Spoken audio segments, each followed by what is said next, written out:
For the past few months, Joe has been very hard at work testing the best bikes to bring you our 2024 winners for Race Bike of the Year. Some of the best bikes on the market were tested across 4 different categories and a wildcard bonus category too. Those being best climbing bike, best aero bike, best value bike, and of course, our overall race bike of the year. And finally, after all of that testing, we now have 5 winners. So without further ado, let's get into them.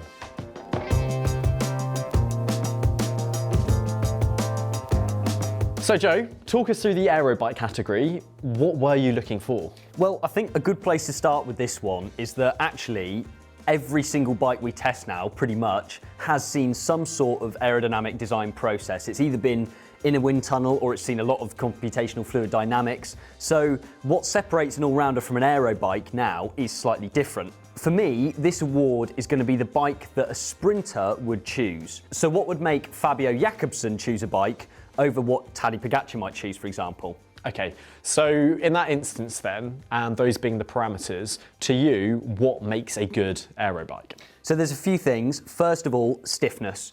The aero bikes are generally ridden by more powerful riders, and therefore things like bottom bracket stiffness is something that you're really going to be able to notice. That also can affect how planted a bike feels, and the other thing there is confident handling. These bikes are often going to be handled at higher speeds and in bunch sprints, for example, and therefore it is imperative for them to be both stable and have quick handling. Okay, so I think please put us all out of our misery. Who won and why? So this year's winner is the Look Blade 795 RS. Now, this bike was released last year at the Tour de France and has been ridden by Cofidis for around 12 months now. And it really impressed me for a number of reasons. Now, the first thing, as I mentioned before, is stiffness. This is 100% one of the stiffest bikes we had on test. Both sprinting and on climbs, you really notice how well it accelerates. And again, that is something that I think is really important for bikes in this category. As well as that, once you do have it up to speed, and again, this always feels a little bit subjective because we haven't had all these bikes in the wind tunnel, but back to backing them, you can tell that it holds its speed really, really well. And I think the component choice as well is really suited to that. So talk us through the component choice. What was on the bike you were riding?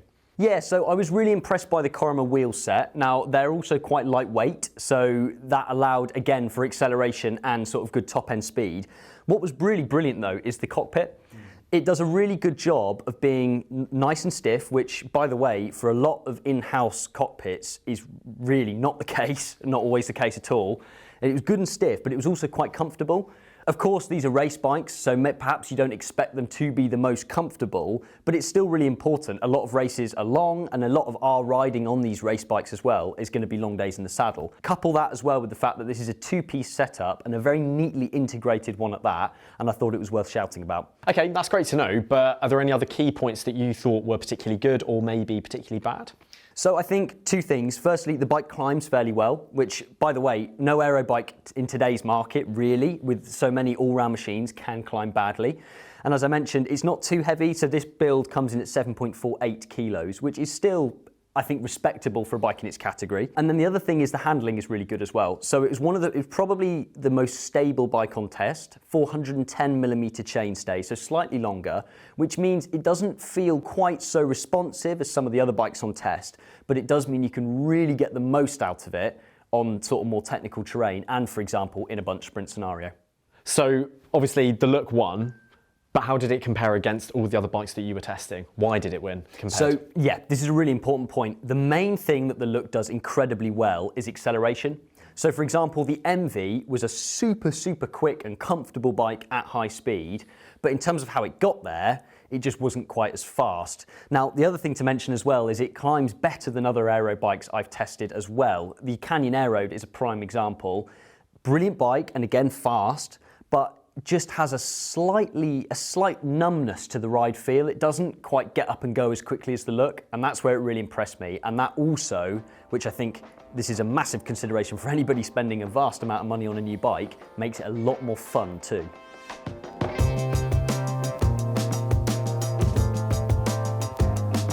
Now, this next category is one which I think a lot of you will be very interested in. I am myself, Joe. What determines good value? Right, now this is obviously, especially in today's market, a really important question. Now, for me, a good value bike is one that performs as close to or the same as sort of some of the big brand names, but of course at a lower price point. Now, just the same as in all our other testing, brand loyalty is totally left at the door. We rigorously back-to-back test all of these bikes and then go to the stat sheet afterwards to see which brand offers the most amount of bike at the lowest price. So, really important, what are your points of comparison when judging a category like this? So the main points of comparison are going to be weight, obviously super important. Geometry, that is something that so often we see more budget brands getting wrong. So that's a real contentious issue.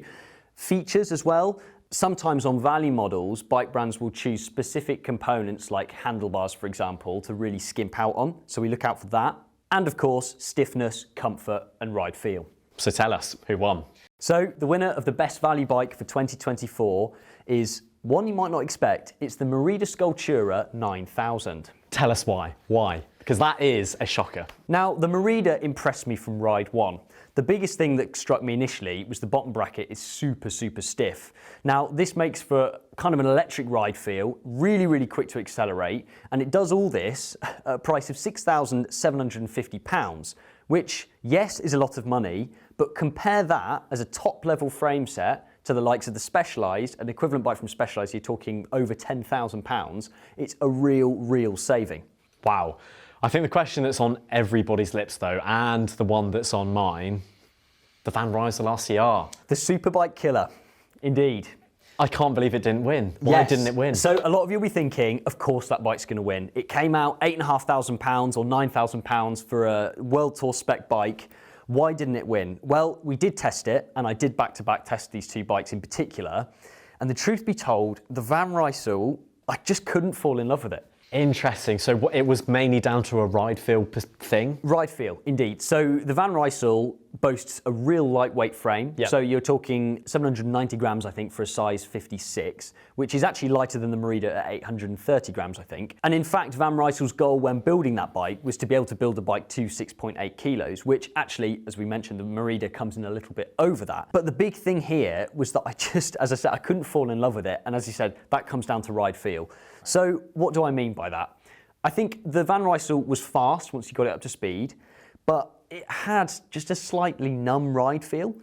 Now, by no means is this a slow bike. I mean, we can prove that because it's won Summit finishes this year. Yeah. But I just don't think it was that exciting to ride.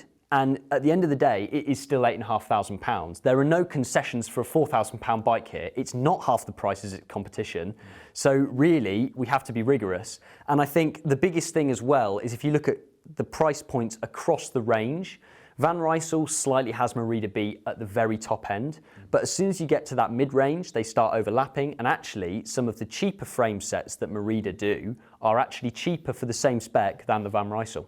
Wow. That is quite surprising, I won't lie. It makes me more intrigued about the Merida though, so tell us more about it. Sure, so the first thing to note about the Merida, I think it is still very much a climbing bike, and it's one that's been out for a couple of years now, but it really has stood the test of time.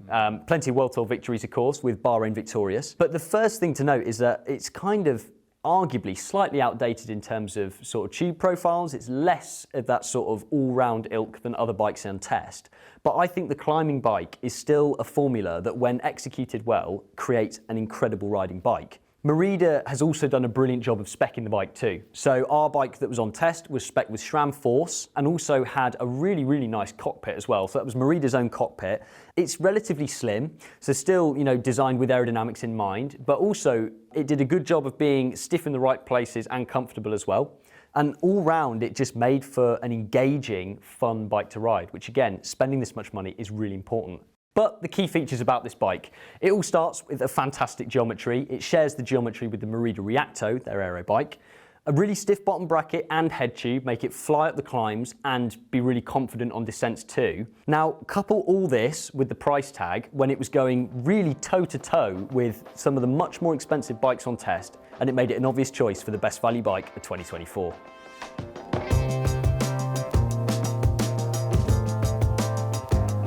Now then, it's time to move on to our best climbing bike category. Before we get into our winner, Joe, I'd love to hear from you. what makes a good climbing bike? Sure. So I think the first thing I'll say is that this is a category I absolutely love to test. I said before, actually, how good a climbing bike can still feel to ride. I think for a lot of people out there, if you don't want to go nuts with aerodynamics, it can still be a really, really fun and engaging bike to own. Now, all that aside, the big important points are obviously a very low weight. Bikes need to be stiff. That goes across the board.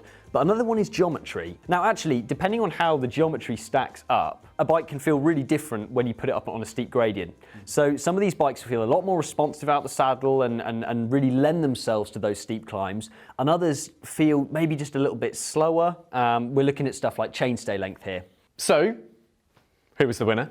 The best climbing bike of 2024 is the Giant TCR Advanced SL0. Firstly, I'd like to say I had an absolute blast riding this bike. I think Giant have absolutely knocked it out of the park. So this is the newest bike on test, released just a couple of months ago, and it's the 10th iteration of the TCR. So all the way back in the early 2000s, when it revolutionized bike geometry with the sort of compact geometry brought over from mountain biking, it's been refined over the years, and this is actually potentially the last TCR we might see. And I think if that is the case, they're going out with a bang. So the frame weight has been dropped to 690 grams for an unpainted frame, which is the second lightest on test. They've also, for this generation, refined the aerodynamics slightly. So cables have gone internal and the tube shapes have been changed slightly, which actually brings this bike within 5 watts of the Giant Propel, which is their Aero bike. That, for me, is really why this bike wins this category. So other bikes on test, such as the Factor 02 VAM, climbed unbelievably well. That bike is just 6.3 kilos for a full build, by the way. The Giant TCR coming in at 6.4. But it failed to do the other things quite as well. Now, I tested the TCR, as I did with actually every bike on test, in a number of fast group ride scenarios, as well as long rides and sort of specific back-to-back training loops.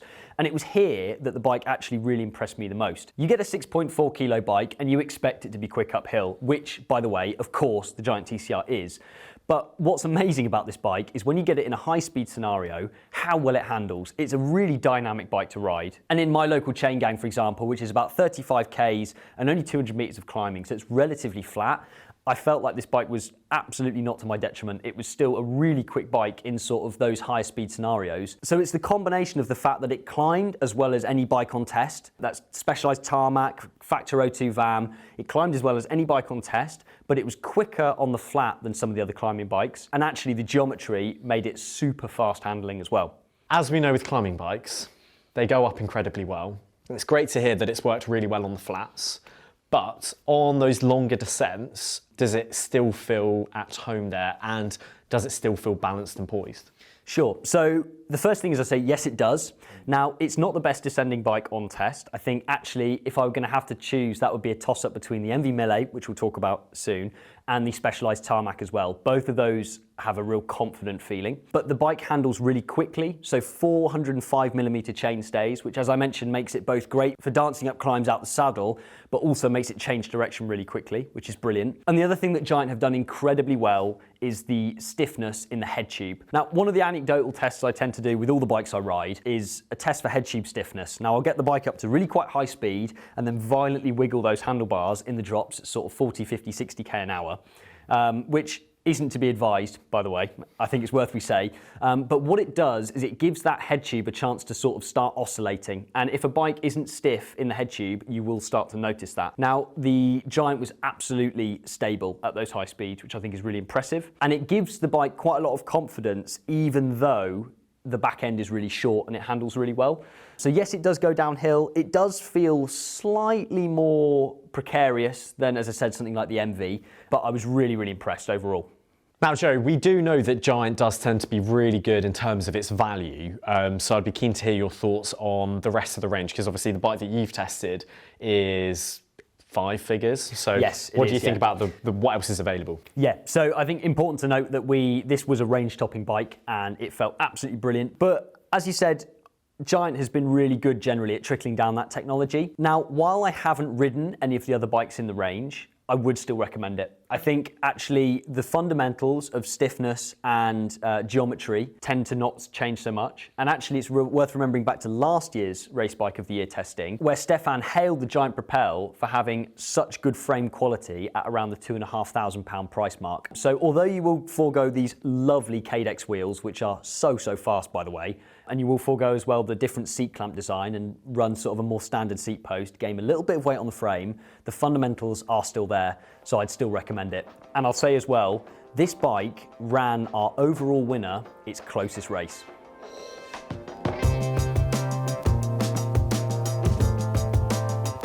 At the very start of this video, I mentioned the fact that we were also including a wildcard bonus category, and that category is most desirable. Now, this is a new category for us, so Joe, what does it mean?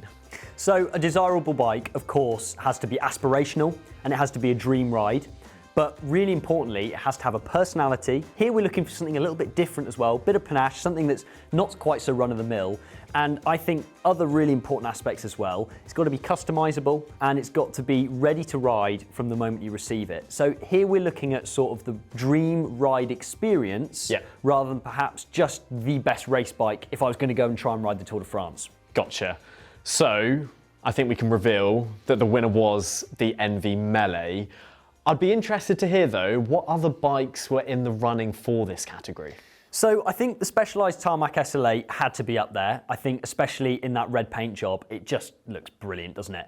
But the reason a bike like that couldn't take the cake, there's too many of them, to be honest with you. We're looking for something a little bit different here, as I say. All right. I think the look is also up there. I think it's a very elegant looking bike. And of course, aesthetics are totally subjective. But yeah, the Enve, to be honest, it wasn't even close. I absolutely fell in love with that bike. So run us through, why did it ultimately win? Where I'll start with this is when I first saw the release of the Enve Melee, I was quite underwhelmed, and I think you were too. Yeah. We looked at the press images, and it perhaps didn't photograph that well due to that sort of matte paint job. And I sort of, you know, when we got it in, I wasn't maybe that excited about it. I walked through the door and saw it leaning up in our workshop, and I just thought, wow, that looks stunning. It's understated, it's classy, I think the proportions are spot on. For me as well, it's the fact that everything on that bike is either Enve or Shimano. There is nothing else. Even the Selle Italia saddle is branded up as Enve, it's a collab piece. I think that's just a really, really nice touch. Okay, so this does then beg the question, how much weight does the name carry? Because if it was an Enve, say it had come from maybe a more run-of-the-mill, better value brand, but it was the same proposition, would it have still won most desirable? Okay, look, I think, yes, it does carry some weight, is the truth. But for me, it carries more weight in the componentry than it does for the frame set. Let's not forget, Enve have only been making frames since 2021. So they're relatively new in that space. But it's the quality of those components that really set this bike apart. The handlebar feels spot on, the wheels super fast, and it's more the understated look, elegance of this bike and the panache, and more importantly, the fact that it is sold as a rolling frame set and Enve will build you the setup however you desire it. So that just makes this bike a bit of a dream build for me. So obviously it looks great, but is it style over substance? Absolutely not. Ooh. Absolutely not. Okay. So this bike is, okay, it's not the lightest, it's about 7.5 kilos. Definitely lends itself more towards the aero bike category, I feel. It didn't climb, especially back to backing it with, say, the TCR. It does not climb as fast as the TCR. It feels a little bit more laboured, but it's really, really versatile. You can fit up to 35mm tyres. It's even got mudguard mounts, which seems crazy, but of course doesn't affect the look at all. But above anything, it just has this sort of like magic carpet ride feel. I think it's a combination of the wide tyres and the geometry and the aero features that just make it sort of just sit at speed, and I just felt like I could just do miles upon miles on this bike. I was comfortable and the geometry was such that I could really push the descents. And nowadays, to be honest, when things go downhill, I'm a little bit more excited. That's why for me, it was great fun, comfortable, and when I got to the cafe at the end of a ride, I could just sit and look at it.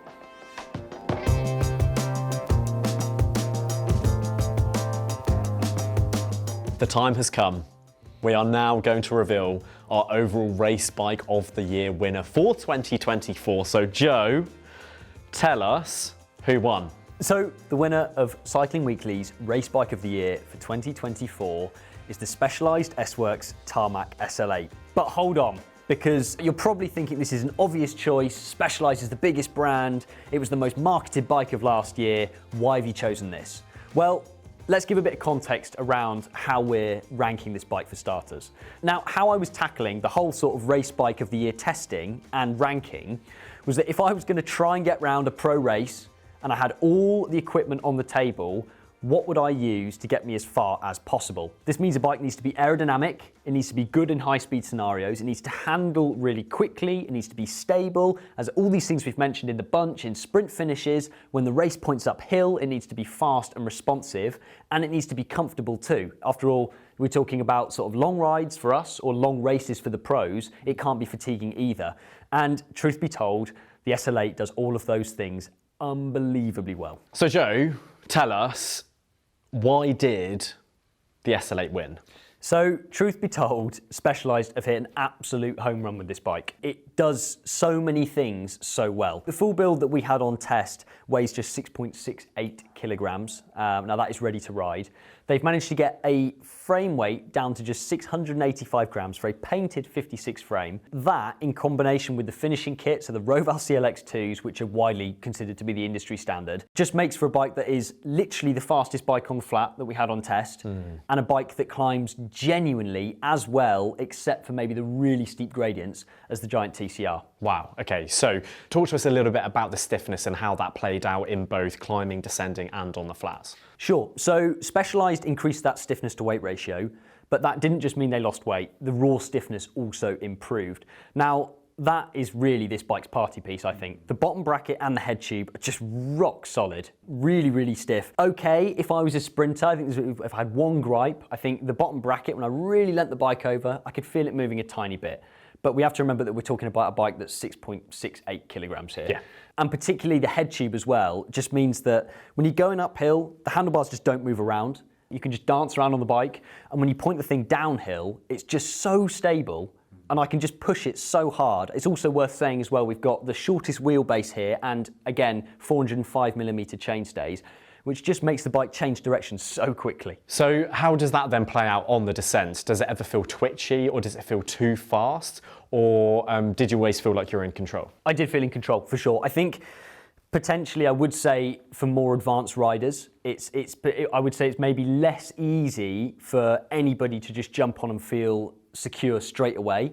Like the Enve, for example, was a little bit more confidence inspiring.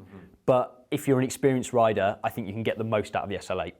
Now, I think with a bike as good as the SL8, it can be easy to get kind of rose-tinted glasses and really enjoy all of the best bits about it. But being as critical as you possibly can be, what areas does the SL8 actually have to improve upon going forwards? Yeah, so there are a couple. I think the first one, which I briefly touched on, is that bottom bracket stiffness. Now, I hailed the bottom bracket for being super stiff for a bike which frame weight is only 685 grams. However, I think there's still a way they can go there. My overwhelming opinion when I first rode the bike, and this has not changed, is that if I was a big bunch sprinter and Specialized was saying, right, you can't ride the Venge, you can only ride this bike now, I'd be a little bit annoyed. And I think that's just, they've got a bit of room there. Now, whether that means maybe going the other way and slightly bringing up the weight or just improving the carbon layup further in future bikes, I think that is one thing they can certainly improve on. The other thing is the Specialized cockpit. So the geometry is absolutely fantastic. It's super stiff and not too uncomfortable either, which some bars you get a real horrible road buzz from. But the biggest thing is, I don't think they offer enough width choices, particularly for 2024. You know, we've seen a real move in the direction of narrow handlebars, and I think we will continue to do so. Yeah. And this is now, the Specialized SL8 is now an aero bike, really, right? And I just think, you know, on our bike, 42 centimeter handlebars for a size 54, I think it's too wide. Yeah. So I think there's a ways to go there in what they can offer. But above anything else, when you discard those things, and actually remember that some of those are sort of slight personal preference as well, I think this really has redefined my benchmark for testing bikes. It makes me wonder then, obviously it performed really, really well. Was there anything else that came close? So yes and no. I think really other bikes on test only really came close in a particular category. Yeah. So, for example, the look, I think, was kind of level or on a par with how fast the bike was on the flat, but it didn't climb anything like as well. And the TCR, I think, was maybe, as I said, on the real steep gradients, just in front of it, potentially. Really not much to choose between them there. But then put the TCR on the flat and it just doesn't roll as quickly. Now, I'm going to round things off here with a particularly hot take, and it's one that no doubt will cause a stir in the comments section below. But I think that when you consider the package as a whole, I'm talking comfort, aerodynamics, stiffness, handling, geometry, I think the Specialized S-Works Tarmac SL8 is the best race bike ever made to date. That is a very big claim. Well, there you have it. Those are all of our category winners. Let us know down below what you think of Joe's choices and, more importantly, which bike you would pick.